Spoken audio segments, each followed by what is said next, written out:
Netizen yang budiman, terima kasih doa-doa baiknya. Ini kita baik-baik saja. Saat ini dia memang lagi bermasalah dengan syaraf di punggungnya. Jadi memang itu penyakit yang selalu datang dan pergi di Nikita, bukan masalah lambung atau kurang makan. Karena Nikita pejuang, nggak mungkin dia nggak makan, nggak mungkin banget dia mah lapar makan. Dan jangan pula kalian suuzon mengatakan Nikita pura-pura sakit. Coba kalian tanya deh, datang kalau nggak kesini ke rumah sakit Bayangkara, saya ada di sini, nanti tak temuin sama dokternya. Duh, Gusti. Yang pasti kalau dibilang Nikita sakit ya memang sakit. Yang pasti juga kalau kalian bertanya kenapa tidak ditangguhkan penahanannya, saya juga tidak tahu. Mungkin karena Nikita begitu membahayakan buat kasusnya dan buat negara ini. Cobalah kalian bertanya kepada pihak berwajib, jangan bertanya ke saya netizen. Bukan dilarikan dalam arti yang emergensi, tetapi memang yang bersangkutan sakit. Sudah ada surat keterangan dokter dan prosedurnya adalah kami memberitahukan kepada pihak yang menahan, dalam hal ini pihak Kejaksaan Negeri Serang, dan sudah langsung ditindaklanjuti oleh pihak Kejaksaan Negeri Serang. Tadi pun dikeluarkan bersama dengan tim pengawal kepolisian. Pihak Kejaksaan Negeri Serang sudah membawanya ke rumah sakit, tapi sudah secara prosedural. Itu juga yang saya terima laporan dari kepala upacara. Saya tidak bisa mewakili dokter, tapi ada surat sakitnya dari dokter, ada surat permintaan dari Kejaksaan Negeri Serang juga ada. Dari dasar itulah maka kita keluarkan. Setelah terima kita pengawalan dengan pihak Kejaksaan Negeri Serang dan kepolisian. Kurang lebih 10.30. Hari ini surat Kejari Serang juga hari ini, per 4 November 2022. Dibawa kemana? Saya tidak mengikuti secara kelanjutan, tapi berdasarkan informasi ke Rumah Sakit Bayangkara, nanti bisa dikonfirmasi kepada pihak pejabat penahannya, pejabat di sana. Begitu. Pokoknya Nikita itu seperti saya bilang, dia adalah petarung sih menurut saya. Apapun yang dia lakukan, apapun resikonya dia menerima dengan.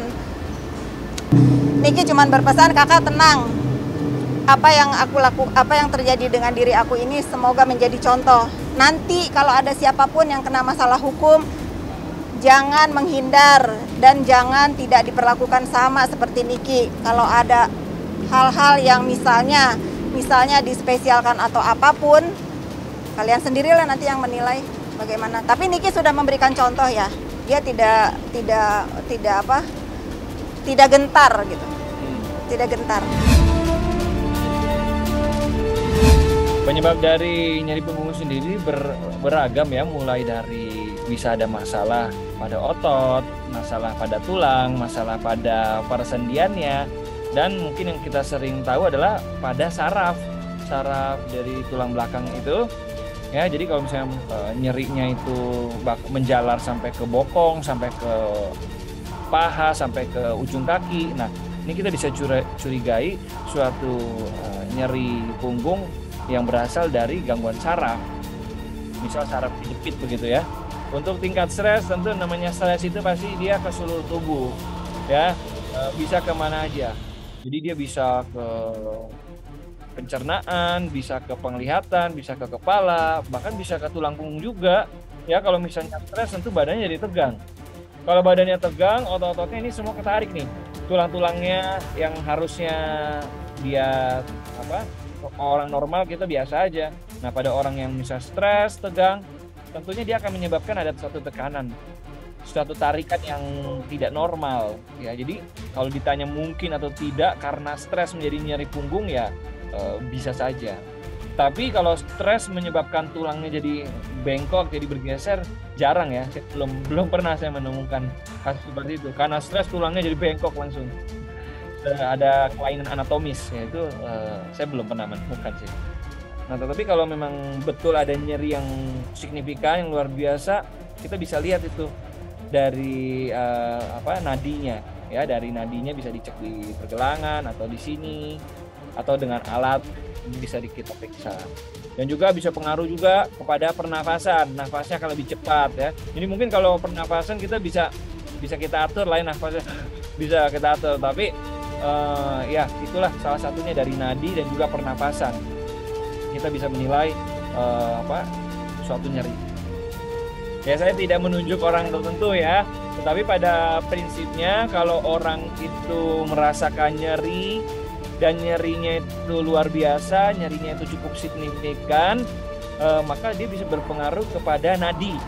Ya, jadi nadinya bisa terjadi peningkatan di atas normal. Normalnya orang itu 60 sampai 100 kali per menit, tetapi kalau nyerinya luar biasa bisa terjadi peningkatan loh.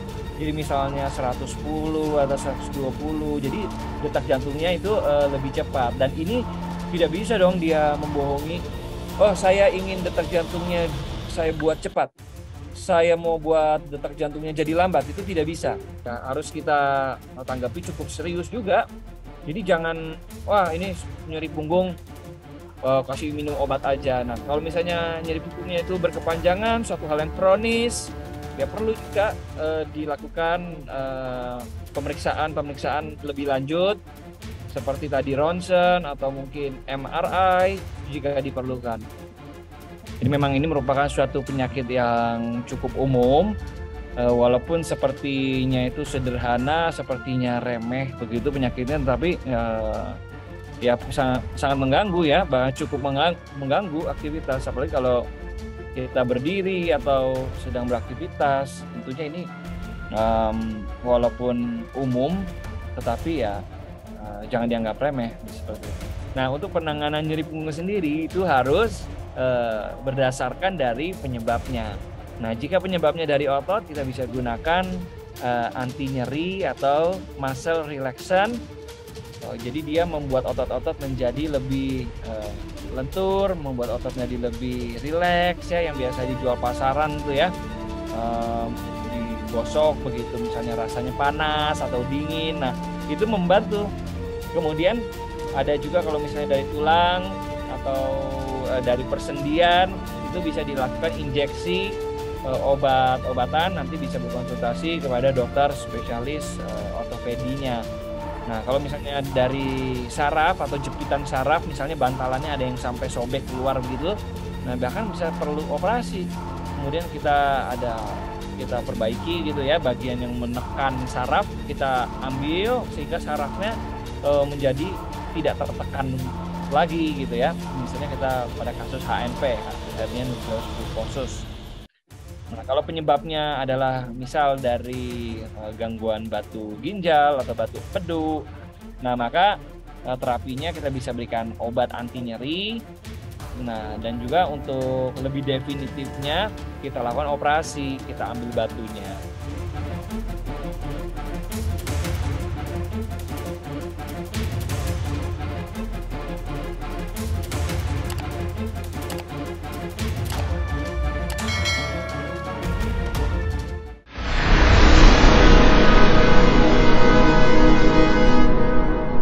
Jadi jangan lupa untuk subscribe Cumi Cumi. Ditekan ya tombol lonceng merahnya.